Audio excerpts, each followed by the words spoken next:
Okay. Hello YouTube here, it's Lisa Stade here of the YouTube channels of Lisa Stade and Hitler Obsessed. And I wanted to talk about part 12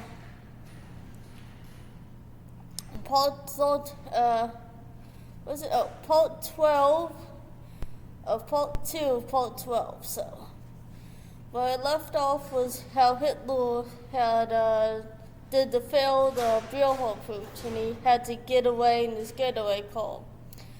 And at this time, Hitler went off to go to, what was that?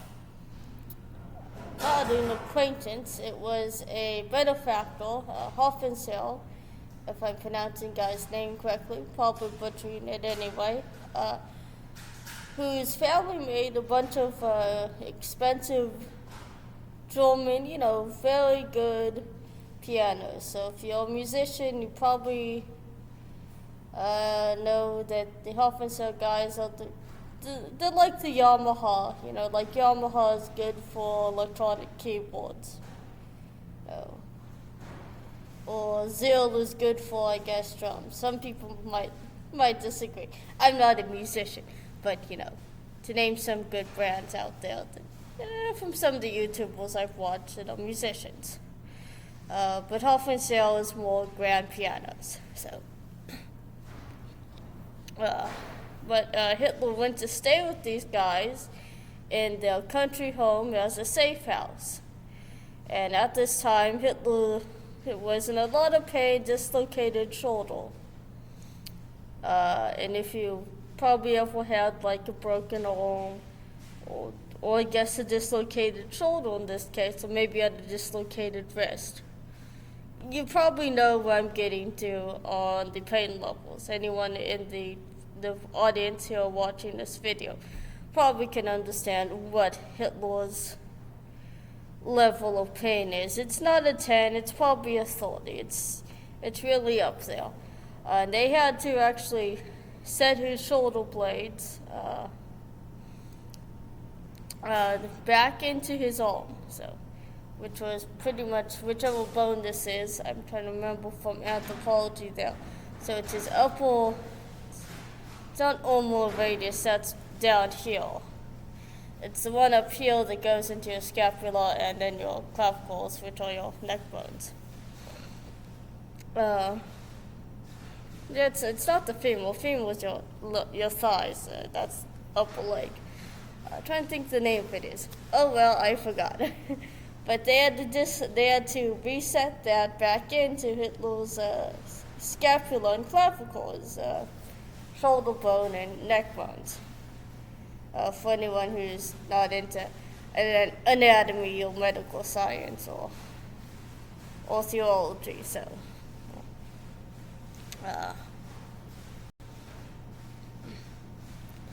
Which, pretty much was a lot of pain. I mean, I know from my mom who had a broken lower leg, so she had a tibula and the fibula broken, completely disintegrated, pretty much, mush, that's what it was, after slipping in a mud puddle at a Walgreens, doing some construction they were doing on the sidewalk at a Walgreens.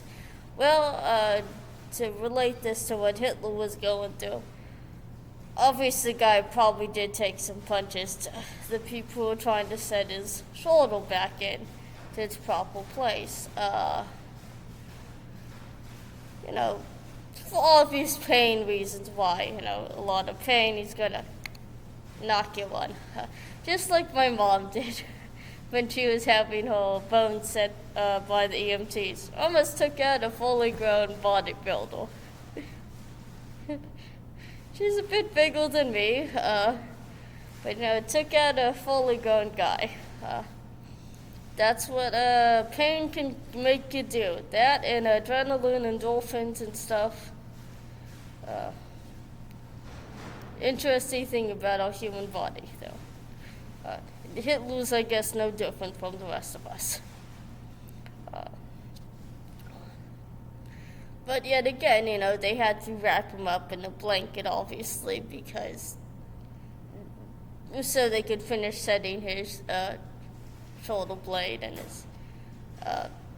his upper bone and his upper arm to, back into its proper place, the way it was supposed to be before some Nazi model, I guess, because after all the real pooch, all the guys that would die in the real pooch, so part of the Nazis would become models to them.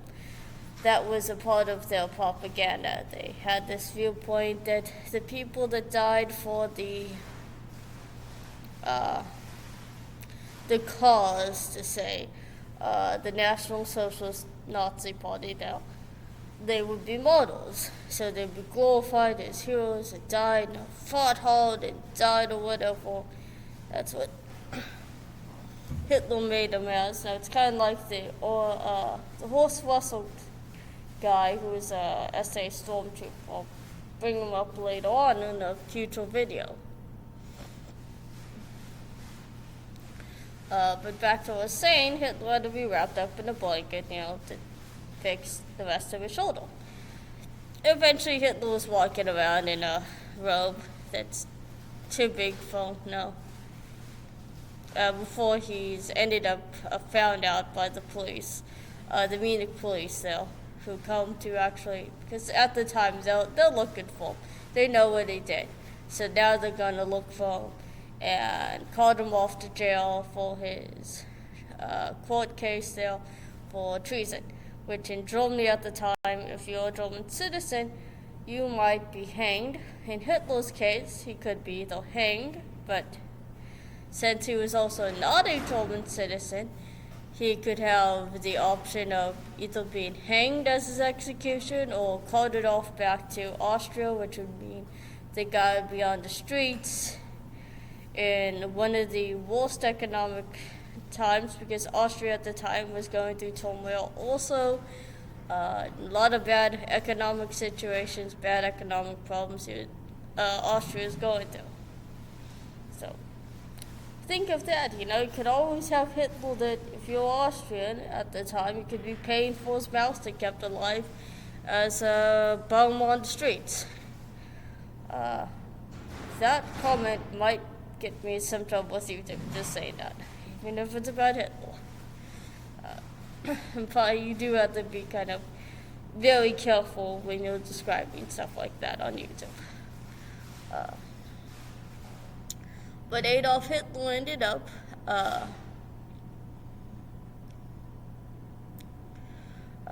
he ended up found out where he was by the Munich police, and at the time he actually had suicidal thoughts, or probably actions more than thoughts, probably, to shoot himself, but to also die in his brown-shirted uniform with his Iron Cross that he won in World War I, which, long story short, Hitler probably didn't even win that. Like I said in an earlier video, he probably never won that. That was probably just Nazi propaganda that all of us historians and history buffs and plenty of other people have just been bought and sold to believe happened until recently, that now is up for debate. So yeah, history does have, changes. New things crop up to find historical accuracy. Yes, you will find that out in history. Not everything is just truthful all the way. You find more facts and truth to get the broader perspective on history. Because new stuff crops up,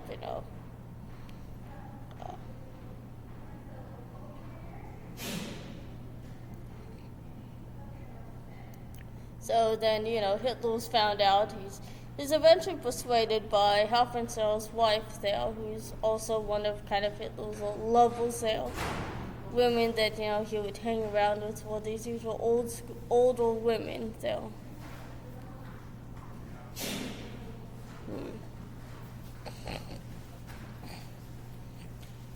But, who persuaded Hitler not to shoot himself in the head, took the handgun and put it in a...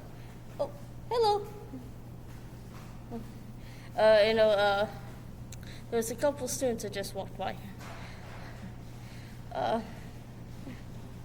sorry for that interruption, but this one woman, the wife of Happenstalled, I can't remember her name, took Hitler's handgun, put it in the flower bin, so